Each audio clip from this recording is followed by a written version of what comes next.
एक बात बताया जाए, मेरा नाम मुफ्ती रजा है, दैनिक भास्कर से हूँ।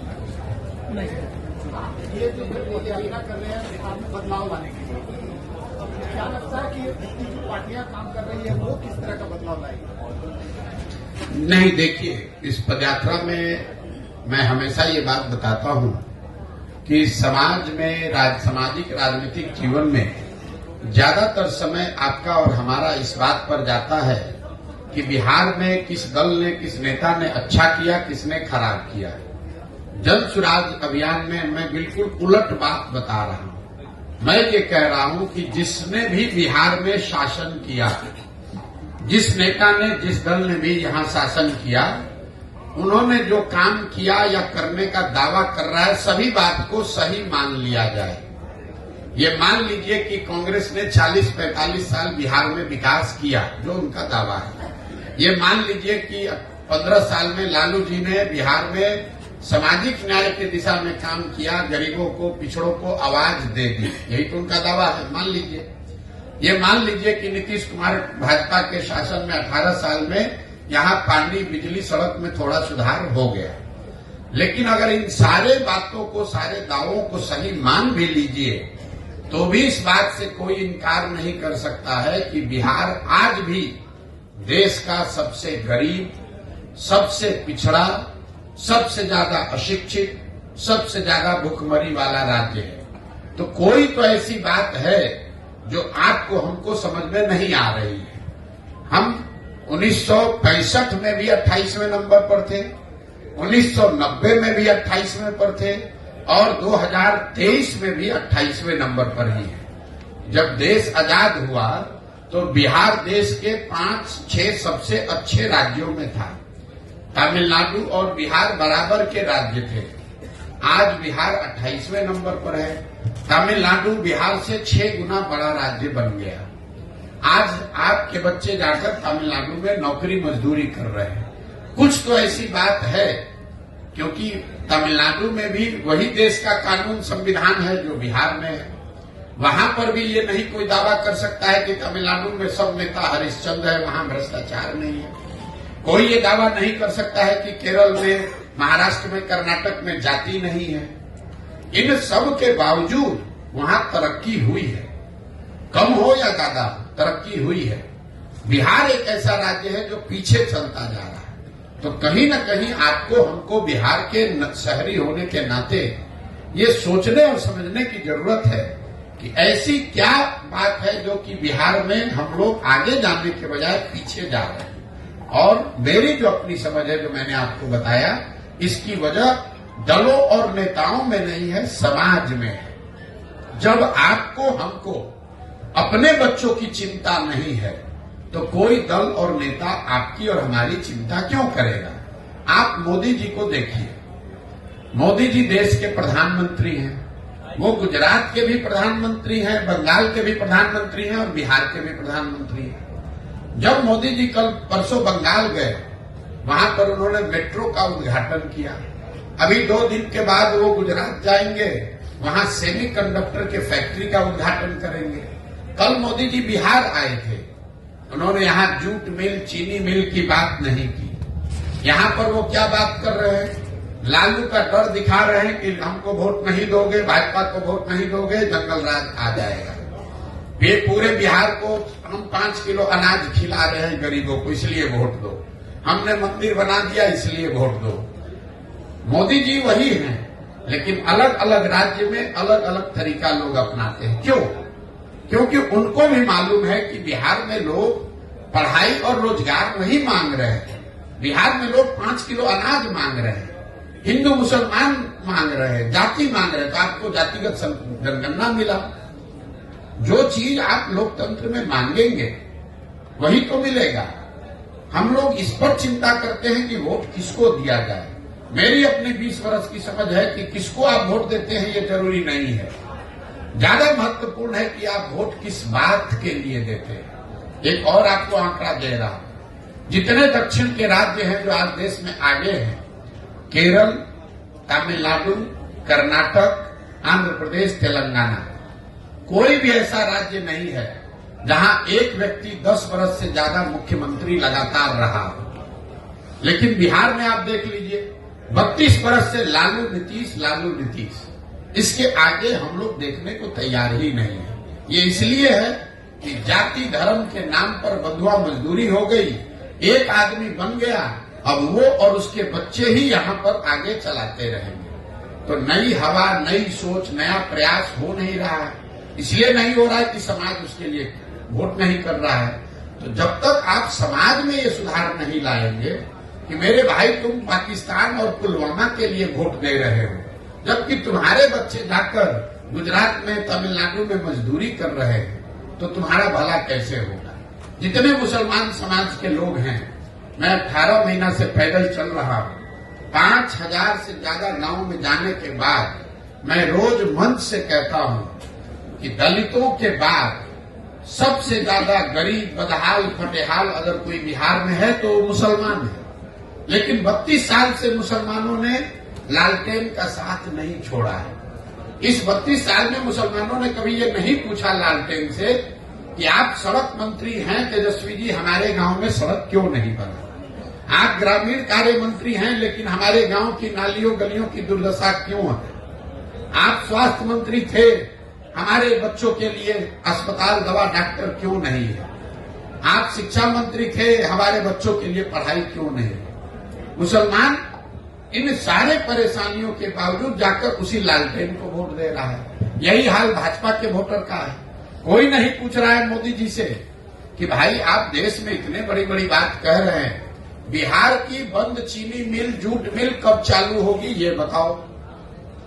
आप बताइए, देश में कौन ऐसा उद्योगपति है जिसको अगर मोदी जी ये कह दे कि तुमको बिहार में जाकर चीनी मिल लगाना है और उसका हिम्मत है कि वो कह दे कि नहीं लगाएंगे। फिर मोदी जी ने क्यों नहीं कहा? इसलिए नहीं कहा कि उनको मालूम है कि ये काम करे चाहे न करे, बिहार की जनता हमको मुफ्त में वोट देगी ही देगी। उनको मालूम है कि बिहार की जनता भाजपा को सिर्फ एक बात पर वोट देगी, लालू का डर दिखाते रहो, वोट बोड़ा में लेते रहो, मंदिर और अनाज की बात करते रहो, लोगों से वोट लेते रहो। इसी तरह लालू जी को पता चल गया है कि मुसलमानों के लिए काम नहीं करना है, उनको सिर्फ भाजपा का डर दिखाते रहना है, न उनको भागीदारी देनी है, न हिस्सेदारी देनी है, उनको किरासन तेल बनाकर अपने लालटेन में जलाते रहना है। मुसलमान अपना और अपने बच्चों का भविष्य जला रहा है। लालटेन की रोशनी लालू जी के घर में हो रही है, मुसलमानों के घर में नहीं हो रही है। लेकिन अगर ये बात मुसलमानों को नहीं समझ में आएगी तो कैसे कोई सुधार ला देगा। कोई एक प्रशांत किशोर आ जाए कि 10 प्रशांत किशोर आ जाए। इसीलिए हमने दल नहीं बनाया है, इसीलिए हम वोट नहीं मांग रहे हैं। हम ये कह रहे हैं कि नहीं, पहले आप समझो, आप खड़े हो। अगर आप अपने बच्चों के लिए खड़े होगे तो प्रशांत किशोर आपकी मदद करेंगे। आपको लग रहा है कि हम कुछ नया काम कर रहे हैं, हम अपने दिमाग में वही काम कर रहे हैं जो पहले कर रहे थे। पहले मैं दलों को, नेताओं को सलाह देता था, उनको ये बताता था कि किस तरीके से संगठित होइए, किस तरह से अपने दल का गठन कीजिए, किस तरीके से चुनाव का प्रचार कीजिए, किन मुद्दों की बात कीजिए, कैसे भाषण दीजिए ताकि आप जीत कर आइए। काम अभी भी मैं वही कर रहा हूं। अब दलों और नेताओं को छोड़ दिया, बिहार के गांव गांव जाकर लड़कों को, बच्चों को बता रहा हूं कि मेरे भाई तुम्हें नया दल चाहिए, ये 4-5 दलों ने तुमको और तुम्हारे बच्चों को ठगा है, तो तुम साथ में आओ। पैसे की, व्यवस्था की, जाति की, चुनाव की चिंता प्रशांत किशोर पर, जनसुराज पर छोड़ दो, तुम साथ में आओ, एक नया दल, नया विकल्प बनाओ ताकि तुम्हारे और तुम्हारे बच्चों का आने वाला भविष्य बेहतर बने। विकल्प के अभाव में किसी की बंधुआ मजदूरी आपको न करनी पड़े, यही वो प्रयास है। अभी तो सर आप जैसे बताया कि विकल्प चुनना होगा पार्टियों के बाद, तो क्या आप अपनी पार्टी बना रहे हैं? अब देखिए, यही बात है कि आप लोग सवाल करने आते हैं, जो मैं बोल रहा हूं उसको आपने सुना है। मैंने बोला 3 उद्देश्य में एक उद्देश्य है ही कि दल बनाना है, लेकिन दल किसको बनाना है? बिहार में दल कैसे बनता है? हमने दल बनाया तो हम बन गए दल के नेता, और हमने ये घोषणा कर दी कि हमारे बाद होंगे हमारे बेटा, और बिहार की जनता पूरे जीवन भर झोला लेकर, झंडा लेकर घूमते रहो। मैं ये कह रहा हूं कि अगर दल बनाना है तो जिन लोगों को दल बनाना है उनको एकत्र किया जाए, सब लोग मिलकर दल बनाए। प्रशांत किशोर क्यों बनाएंगे? प्रशांत किशोर एक व्यक्ति है, ऐसे तो लाखों लोग बिहार में हैं जो नया दल बनाना चाहते हैं। वो लोग सब साथ में आए और दल बनाए, तब सफलता मिलेगी, तब बिहार में सही मायनों में परिवर्तन होगा। जी सर, एक सवाल होगा आपसे। आईपेक कंपनी के साथ आपने 10 साल काम किया, जैसा मुझे पता चला, और आपने उसे पॉलिटिक एनालिसिस हम लोग कहते हैं, उसके लिए आपने काम किया है। तो कहीं ये पद यात्रा जो आप कर रहे हैं, तो क्या किसी राजनीतिक दल के लिए तो नहीं कर रहे हैं? क्या उनके साथ आपका गठबंधन तो नहीं हो जाएगा, या उसमें आप विलय तो नहीं हो जाएंगे? आप अभी नए लड़के हैं, ज्यादा दिन पत्रकारिता का अनुभव आपको नहीं है। पहले बात तो आईपैक कोई कंपनी हमारी है नहीं। आईपैक एक व्यवस्था इस देश में चुनाव प्रबंधन का हमने खड़ा किया 10 बरस में, जिसमें हजारों वो बच्चे जो राजनीति में दलों को ज्वाइन किए बगैर राजनीति में अपनी भूमिका चुनाव में दे सकते हैं, उनके लिए वो प्लेटफॉर्म था।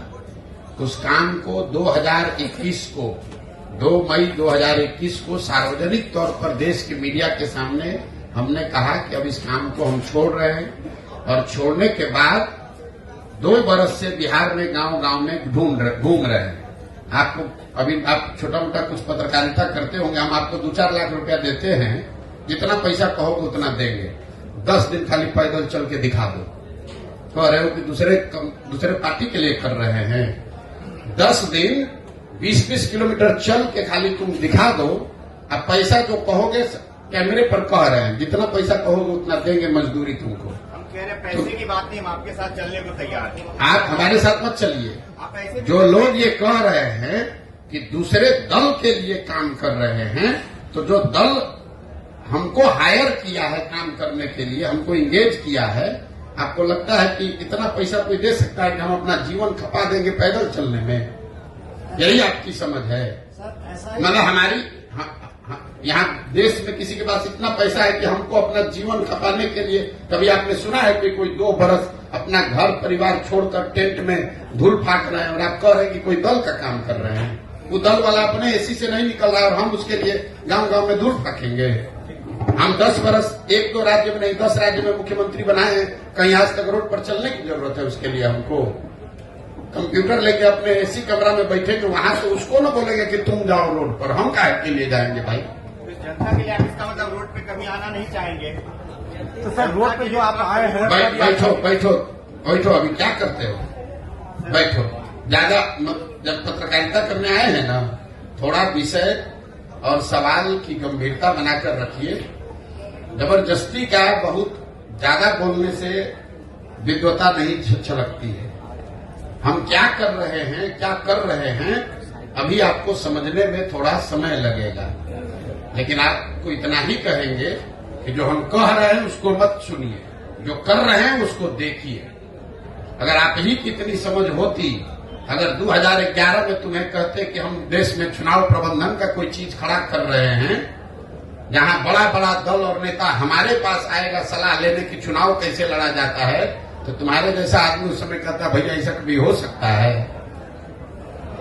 कभी हो सकता है ऐसा? ठीक है सर, मेरा नाम अमरेंद्र है, मैं आज तक से जुड़ा हुआ हूं। मेरा कोई सवाल नहीं है, इसलिए सवाल नहीं है कि पहले तो पक्ष से सवाल होता था, अब विपक्ष से सवाल होता है। न तो अब पक्ष है न विपक्ष है, इसलिए मेरी एक राय है। जिस तरह से आप ग्रामीण स्तर पर पंचायत दर पंचायत भ्रमण करते हैं, तो मेरी अपनी राय है कि आजकल राजनीति किसान पर ज्यादा फोकस हो रहा है, तो क्यों नहीं जन सुराज जो है, जिस तरह से पूरे देश में चैम्बर ऑफ कॉमर्स है, उसी तरह से पंचायत स्तर पर हम चैम्बर ऑफ फार्मर्स का भी गठन करें, बाद में स्टेट लेवल पर करें, ताकि ये सुनिश्चित हो अगर बीज का कीमत चैम्बर ऑफ कॉमर्स तय करे तो फिर अनाज का कीमत चैम्बर ऑफ फार्मर्स तय करेगा। एक ये मेरा सुझाव है। दूसरी बात एक जानना ये चाहते हैं कि जो अभी जो राजनीति में चुनाव में जाति जनगणना बहुत ज्यादा फोकस हो गया है, तो आपकी नजर में ये जाति जनगणना क्या ये सिर्फ पॉलिटिकल बेनिफिट है या फिर जन जन का इसमें फायदा है? देखिए, पहली बात आपको बता दें, जो आपने सुझाव दिया उसके लिए धन्यवाद, लेकिन जो लोग आप लोग बिहार में रहते हैं, अगर इस विषय को गंभीरता से समझना चाहते हैं तो अपने आप से ये सवाल पूछिए कि बिहार में किसानों की इतनी बदहाली के बावजूद पिछले 70-75 साल में कोई किसान का नेता, कोई किसान का आंदोलन क्यों नहीं हुआ? इसलिए नहीं हुआ कि बिहार में किसानों की संख्या, विशुद्ध किसानों की संख्या बहुत कम है। जो लोग किसान हैं, जो जमीन के मालिक हैं, वो खेती किसानी नहीं कर रहे हैं, वो रेंट पर अपनी जमीन को दे रहे हैं। उनको किसानों के मुद्दों से बहुत सरोकार नहीं है। उनको जो बटाई का पैसा मिलता है वो एक तरीके से लैंड के ओनर हैं जो उससे रेंट लेते हैं। और जो आदमी एक्चुअली में किसानी कर रहा है वो किसान वो भी नहीं है, क्योंकि उसकी जमीन नहीं है, वो मजदूर है। वो रेंट पर लेकर जमीन पर खेती कर रहा है। बिहार में 95% जो किसान है वो 2 बीघा से कम का मालिक है। तो उसकी जो खेती है वो खाने वाली खेती है, कमाने वाली खेती नहीं है। गांव देहात में आप सुनते होंगे लोग कहते हैं कि भैया रोपनी करने आए हैं, कटिया करने आए हैं, कमाने के लिए इसके बाद लुधियाना जाएंगे, पंजाब जाएंगे, कोयम्बटूर जाएंगे। क्यों ऐसा लोग कहते हैं? क्योंकि खेती यहाँ के लोगों की समझ में, नजर में खाने का जरिया है। अपने और अपने बच्चों के लिए खाने की सुनिश्चितता हो जाए। खेती आमदनी का जरिया बिहार के लोगों के लिए नहीं है। इस बात की गंभीरता और इसकी गहराई को आप समझिएगा। गहराई में जाकर तब आपको पता चलेगा कि बिहार में इतना बड़ा इकोनॉमी रूरल और एग्रीकल्चर आधारित होने के बाद भी यहाँ आज तक सहकारिता के क्षेत्र में कुछ काम नहीं हुआ। आज तक यहाँ पर फार्मर्स एसोसिएशंस नहीं बने। आज तक यहाँ किसानों के लिए कोई बीज और फसल के बेचने की व्यवस्था सरकारी या गैर सरकारी नहीं बनाई गई। और किसान यहाँ हर साल अपने फसल को 30-40% कम दाम पर बेचकर भी आंदोलित क्यों नहीं होता है? अभी आप देख रहे हैं कि देश में किसानों का आंदोलन चल रहा है। वो कौन किसान है? वो पंजाब के किसान हैं, हरियाणा के किसान हैं, जिन्होंने अपना धान सरकारी मंडियों में पंजाब में 2100 रुपया में बेचा है। पूरे बिहार में किसानों ने धान बेचा है 1600 में, 1700 में, लेकिन बिहार का एक भी आदमी किसान दिल्ली आंदोलन में नहीं गया है, क्योंकि यहाँ पर विशुद्ध किसान बचे ही नहीं हैं। लोग खेती से, किसानी से अपने जीवन को बेहतर बनाने का रास्ता नहीं देखते हैं। वो खेती को खाने का जरिया मानते हैं और इस तलाश में, इस अवसर में बैठे हैं कि कोई नौकरी मिल जाए, कोई धंधा मिल जाए कि खेती से जान छूटे, 1 बीघा जमीन भी है तो उसको बटाई पर दे, गांव छोड़कर भागे। इसलिए किसानों की समस्या यहाँ बहुत बड़ी है। इसको नए सिरे से सोचने, समझने और सुधारने की जरूरत है। दूसरा जो आपने सवाल किया, और इसीलिए जन सुराज का एक उद्देश्य है कि हर पंचायत में, मैंने जो कहा, आपने शायद आप लेट से आए, कि हर पंचायत में यहाँ की खेती को खाने वाली खेती से कमाने वाली खेती कैसे बनाया जाए, इसका एक योजना बनाया जा रहा है। कि भाई आप धान की खेती करते हैं, इसके बजाय आप लहसुन की खेती करें, और करने के लिए सरकार आपको क्या मदद करे ताकि आपको आमदनी हो उससे। दूसरा जो आपने सवाल किया जातिगत जनगणना का, पिछले 1 साल से हम पैदल चल रहे हैं और हर जगह ये सवाल पूछा जाता है। देखिए, जातिगत जनगणना होने में कोई दिक्कत नहीं, उससे कोई नुकसान नहीं है। पहली बात तो जो बिहार में हुआ वो जनगणना है ही नहीं, वो सर्वे है। जनगणना तो केंद्र सरकार का मामला है। सर्वे और जनगणना में ये फर्क है कि जानकारी भले एक ही आई हो, सर्वे का कोई वैधानिक आधार नहीं है। मान लीजिए कि बिहार के आर्थिक सर्वे, बिहार के जातीय सर्वे में दलितों की संख्या 18% आई और जनगणना में 17.5 या 16 आ गई, तो आधिकारिक तौर पर संख्या वही मानी जाएगी जो जनगणना में है। दूसरी बात, जनगणना लोगों ने क्यों कराया, इसका क्या फायदा, नफा, नुकसान है? जनगणना होने में कोई दिक्कत नहीं है, क्योंकि समाज के अलग अलग जाति, समूह, वर्गों की बारे में आपको बेहतर जानकारी मिली। लेकिन सिर्फ जानकारी मिल जाने मात्र से उसकी दशा नहीं सुधरेगी। बिहार में प्रति व्यक्ति आय 35,000 रुपया है, देश में 1,35,000 है। ये जानकारी तो आपको पहले से है, तो क्या इससे बिहार के लोगों की आमदनी बढ़ जाएगी? बिहार में सिर्फ 5% लोग ही कॉलेज तक पहुंच पा रहे हैं, ये जानकारी तो आपके पास है। तो क्या इससे लोगों की शिक्षा की स्थिति सुधर जाएगी? सिर्फ ये ऐसे हुआ कि कोई पुस्तकालय है, लाइब्रेरी है, वहां आप गए, वहां पर सारे पुस्तकें हैं, उससे तो आप पढ़ लिख कर विद्वान नहीं हो जाइएगा। उस पुस्तक को पढ़ना भी पड़ेगा और आप में वो क्षमता भी होनी चाहिए। जो यहाँ पर जातीय सर्वे कराया गया वो नीतीश कुमार का एक प्रयास था कि इसका राजनीतिकरण करके एक बार समाज को फिर बांटकर इसका राजनीतिक लाभ उठाया जाए। मैं पहले दिन से कह रहा हूं कि इसका कोई राजनीतिक लाभ नहीं मिलेगा और इसका प्रमाण ये है कि जो नीतीश कुमार जातिगत सर्वे के आधार पर चुनाव लड़ने प्रधानमंत्री बनने गए थे वही भागकर जाकर भाजपा में शामिल हो गए। तो अगर जातिगत सर्वे का चुनावी फायदा होता तो नीतीश बाबू भागकर भाजपा में क्यों जाते? इसका कोई चुनावी फायदा नहीं है। एक और जो महत्वपूर्ण बात है जातिगत सर्वे, सबसे महत्वपूर्ण बात, जातिगत सर्वे जो बिहार में आया वो आपको क्या दिखाता है? जिन जाति समूहों के वंचित होने, पिछड़ा होने की बात पिछले 40-50 साल में कही जा रही है, उन जातिगत समूहों की आर्थिक, सामाजिक, शैक्षणिक स्थिति में कोई सुधार नहीं हुआ है। ये नीतीश लालू जी ने जमीन पर पड़े हुए कीचड़ को अपने मुंह में लगा लिया। अब सवाल ये होना चाहिए कि भाई 30-32 साल से जिन जाति समूहों के नाम पर आप राजनीति किए, जिनको बल देने, आवाज देने, शिक्षा, रिजर्वेशन देने के नाम पर आप गद्दी पर बैठे, उनकी स्थिति तो बदली नहीं। तो इतने दिन से तो आप सबको बेवकूफ बना रहे थे और उनकी हकमारी की किसने? पूरे बिहार में 32 साल से राज कौन कर रहा है? लालू कर रहे हैं, नीतीश कर रहे हैं। तो किसने इसको रोका है कि मुसलमानों को, पासमंदा समाज के लोगों को आप गृह मंत्री बना दीजिए? किसने नीतीश कुमार को रोका है कि किसी महादलित को आप यहां पर फाइनेंस मिनिस्टर बना दीजिए, सड़क का मंत्री बना दीजिए, शिक्षा मंत्री बना दीजिए? किसी अति पिछड़ा समाज को आप जल संसाधन मंत्री बना दीजिए? आज तक बनाया? इन लोगों का ये वोट लेते हैं, लेकिन जब सरकार बनती है तो उसमें जितने बड़े विभाग हैं वो तेजस्वी यादव रहेंगे, वो नीतीश कुमार रहेंगे। 18 साल में नीतीश कुमार ने गृह मंत्रालय नहीं छोड़ा। किसी अति पिछड़ा को गृह मंत्रालय दे दो। लालू जी 15 साल 16 साल रहे, किसी मुसलमान को गृह मंत्री नहीं बनाया, किसी मुसलमान को पथ निर्माण मंत्री नहीं बनाया, किसी मुसलमान को शिक्षा मंत्री नहीं बनाया। तो ये तो बेवकूफ बनाकर वोट लेने की बात है। और जातिगत सर्वे के आधार पर इन लोगों ने ये दिखाया, ऊपर वाले ने इनके हाथ से ही करवा दिया कि देखो तुमने इन समाज के लोगों का एक्सप्लॉयटेशन किया, इनको बेवकूफ बनाया, इनके लिए किया कुछ नहीं। इसीलिए आपने देखा कि जातिगत सर्वे के आंकड़े आने के बावजूद समाज में राजनीतिक, सामाजिक कोई प्रतिक्रिया नहीं है। बिल्कुल लोग शून्य हैं उससे। लोगों को मालूम है कि बेवकूफ बनाने का प्रयास कर रहा है। मेरा 2 सवाल है।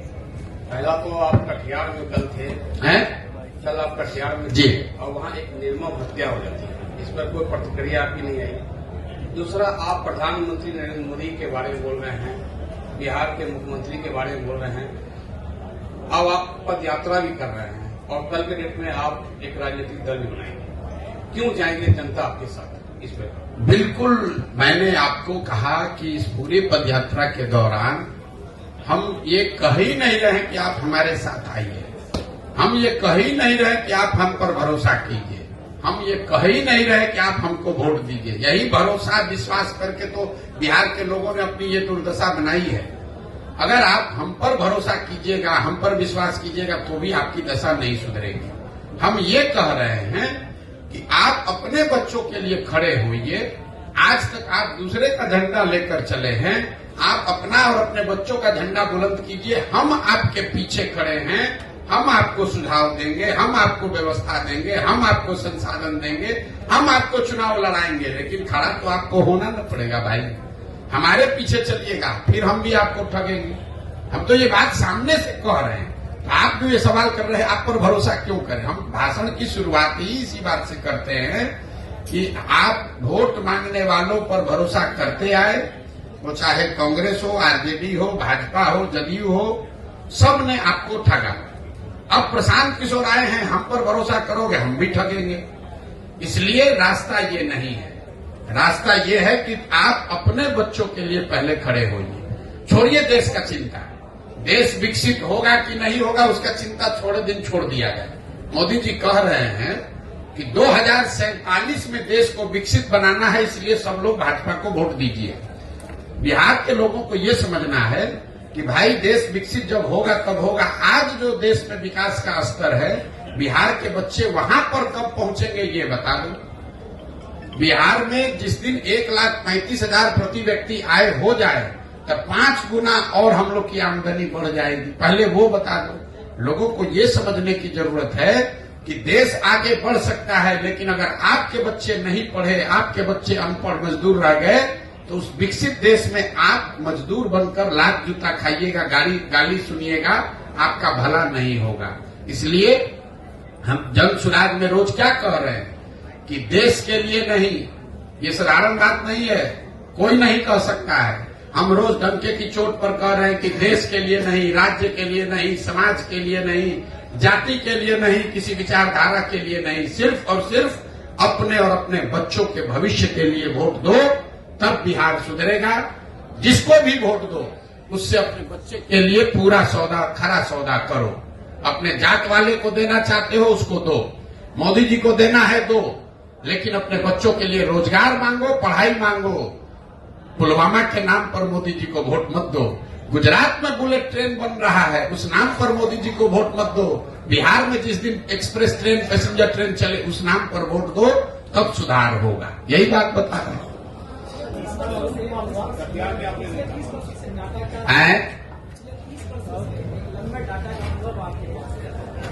किसका अनुभव है? डेटा का। अच्छा,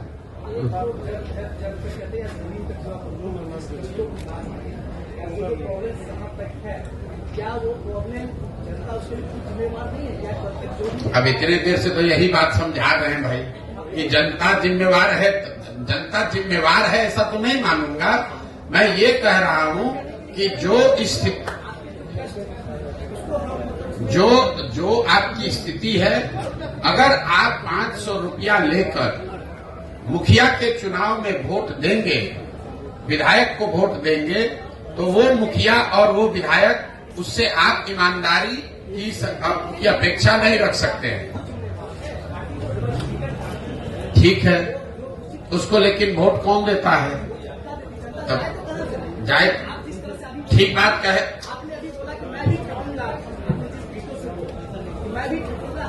सवाल क्या है भैया, वो पूछ लो। भाषण मत दीजिए, सवाल पूछो। सवाल पूछो, डेटा कुछ नहीं बोले अभी तक। अभी तक इतना देर में कोई आपका डेटा सुना नहीं।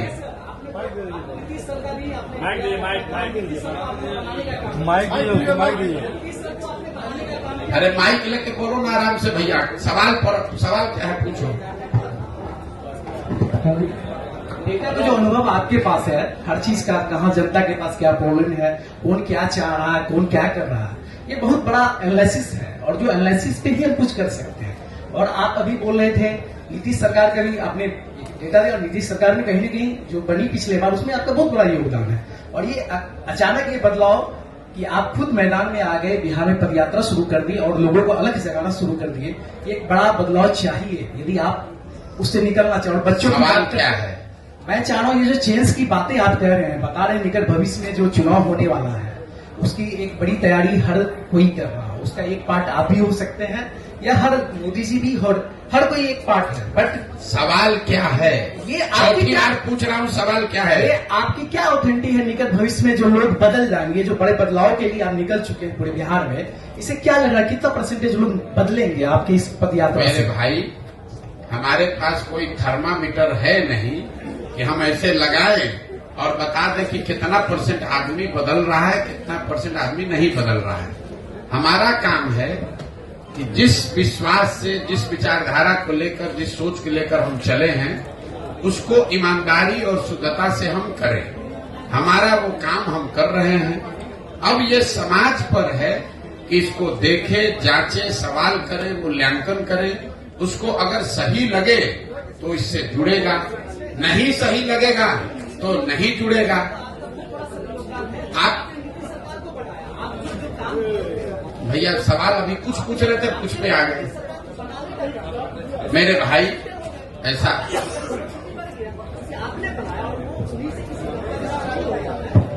बोलिए।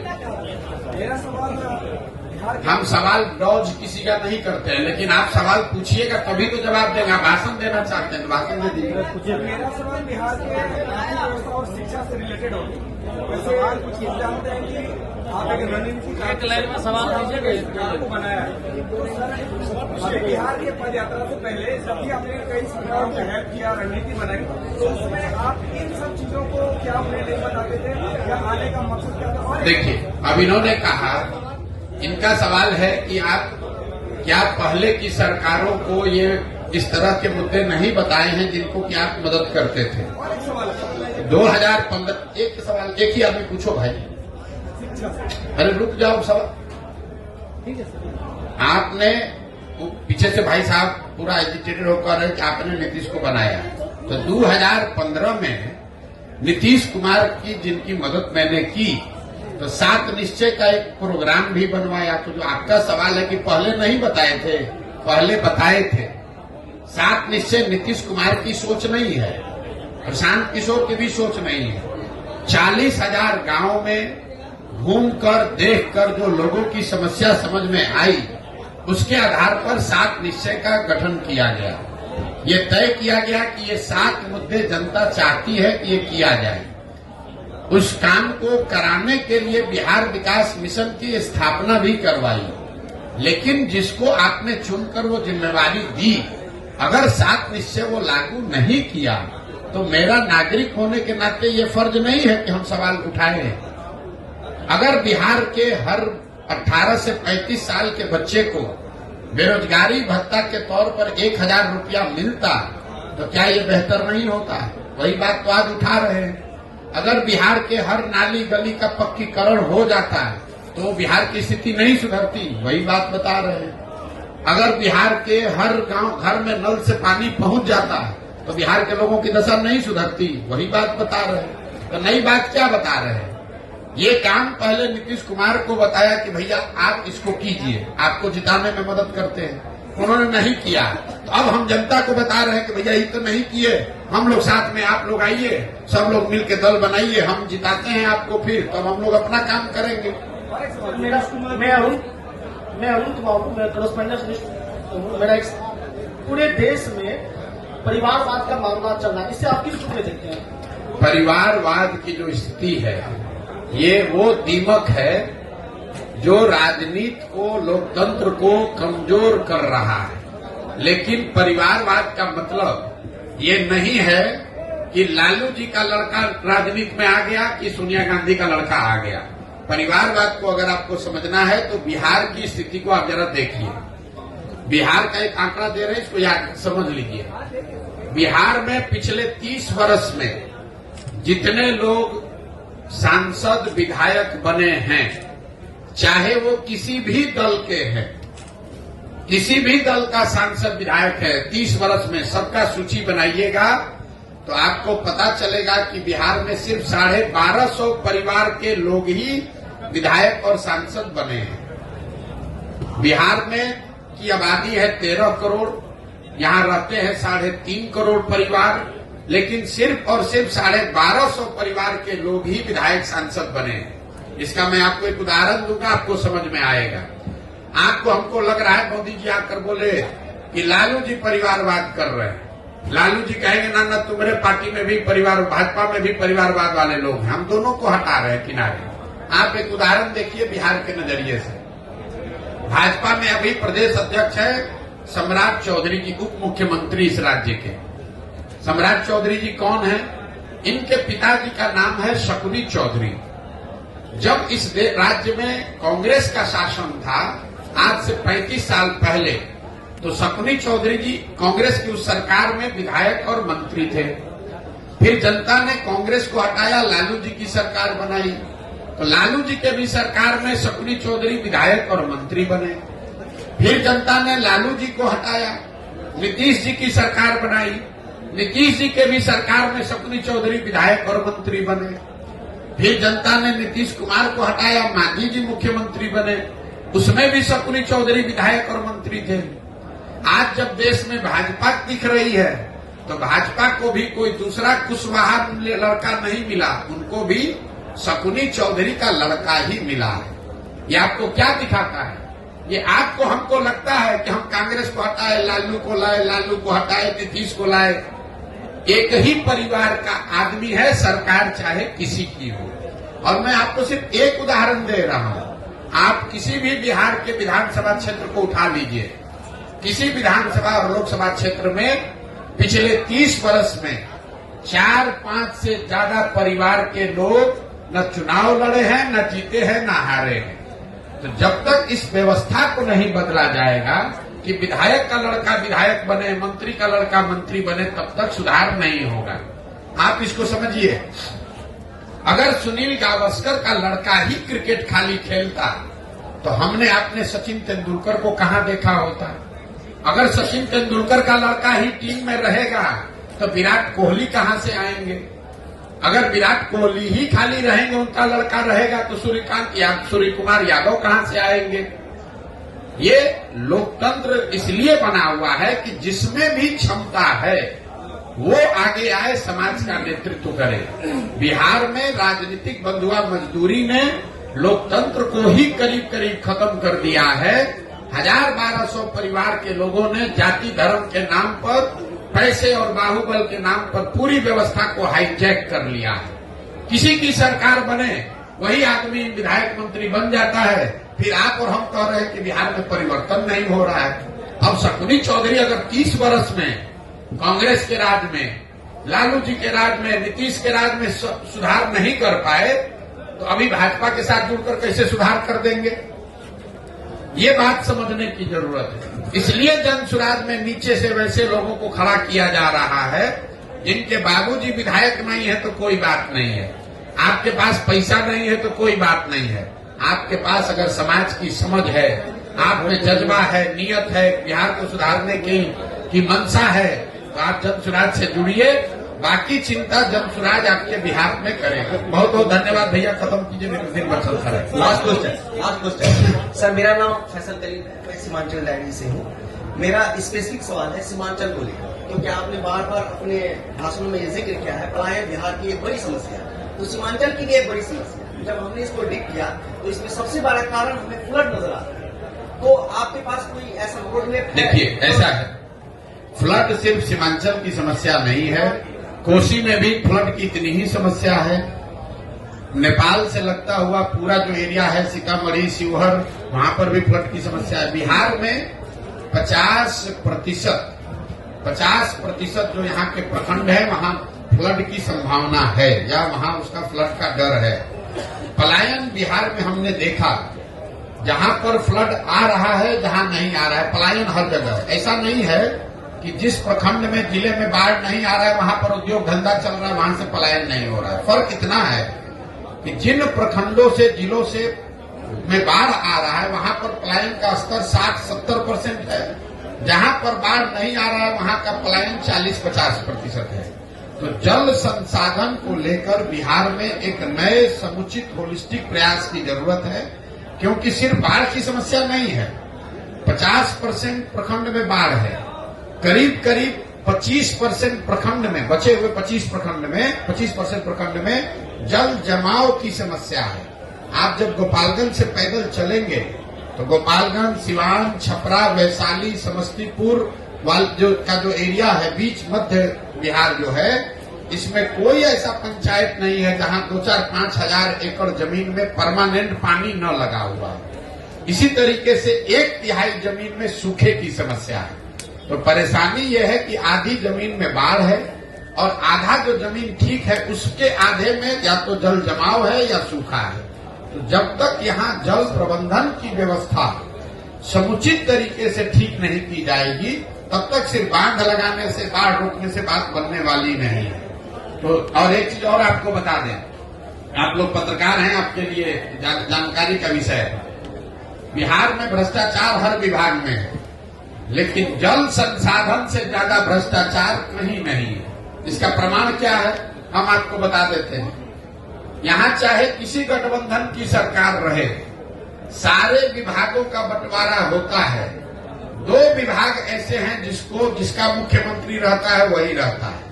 एक है होम विभाग, गृह विभाग, और दूसरा है जल संसाधन विभाग। ऐसा क्यों? रोड में चोरी कीजिएगा, कल होके हल्ला हो सकता है, आप पकड़ा सकते हैं। एकमात्र विभाग जल संसाधन है जिसमें जितना लूटना है लूट लीजिए और कागज पर लिख दीजिए कि बाढ़ आया सब बह गया। तो जो सत्ता में रहता है बिहार में जल संसाधन विभाग, आप इसको जाके पत्रकार के नाते देख लीजिएगा। नीतीश कुमार 18 साल से मुख्यमंत्री हैं, 9 अलग अलग गवर्नमेंट 9 तरीके के बनाए, लेकिन जल संसाधन विभाग किसी को नहीं दिया। लालू जी जब रहे वो सब विभाग बांट देंगे, जल संसाधन नहीं बांटेंगे। ये इसलिए कि ये दुधारू गाय है। हर साल बाढ़ लाने के नाम पर, बाढ़ से बचाने के नाम पर लोग लूट करते हैं और इस यही वजह है कि ये सुधार नहीं हो रहा सर, एमडीएम का क्या ख्याल है? बिहार एमडीएम है। नीतीश कुमार की राजनीति को किस तरह से देखते हैं? नीतीश कुमार जी की राजनीति को कैसे देखते हैं? नीतीश कुमार की राजनीति को इतना ही देखते हैं कि अब उनके राजनीतिक जीवन का ये अंतिम दौर चल रहा है। जितना हाथ पांव मारना है मार ले, कुछ महीने की राजनीति बची हुई है। जदयू एज ए दल का कोई भविष्य नहीं है, ये दल खत्म हो रहा है। अब देखिए जरा नीतीश कुमार की बात, आप लोग सब पत्रकार लोग इसको सुन लीजिए भाई। आपके हमारे मुख्यमंत्री गए हैं स्कॉटलैंड, याद रखिए स्कॉटलैंड गए हैं बिहार में इन्वेस्टमेंट लाने के लिए। स्कॉटलैंड में एक ही इंडस्ट्री है। स्कॉटलैंड 2 बातों के लिए, 3 बातों के लिए जाना जाता है। स्कॉच विस्की का नाम आप सुने होंगे। तो जिस राज्य का मुख्यमंत्री शराबबंदी की बात कर रहा है वो दुनिया में वहां गया जहां से स्कॉच बनता है, जो स्कॉच के लिए फेमस है। तो काहे के लिए गए हैं वहां? दूसरा, वहां स्कॉटलैंड जाना जाता है मेडिकल की पढ़ाई के लिए। और तीसरा, वहां पर ऊन बनता है बढ़िया। आप बिहार में इतना ठंडा पड़ता नहीं है, शराब यहाँ बिकती नहीं है। अब मेडिकल कॉलेज वहां से कोई आने वाला है नहीं। आप बताइए 18 साल के बाद आपको पूरे दुनिया में स्कॉटलैंड मिला है इन्वेस्टमेंट लाने के लिए। कोई पूछे कि आप शराबबंदी पर 18 साल से बिहार के लोगों का 20,000 करोड़ रुपया साल का नुकसान करा रहे हैं और इन्वेस्टमेंट लाने के लिए स्कॉच बनाने वाले कंट्री में गए, इससे बड़ी हास्यास्पद बात क्या हो सकती है? हमको नहीं मालूम है किसकी सरकार बनने जा रही है। हम इतना हमको मालूम है कि नीतीश कुमार की कहानी अब खत्म है। नहीं, हमारा तो दल ही नहीं है, तो चुनाव कैसे लड़ेंगे? जब दल बना लेंगे तो वार्ड सदस्य से लेकर सांसद तक हर चुनाव लड़ेंगे।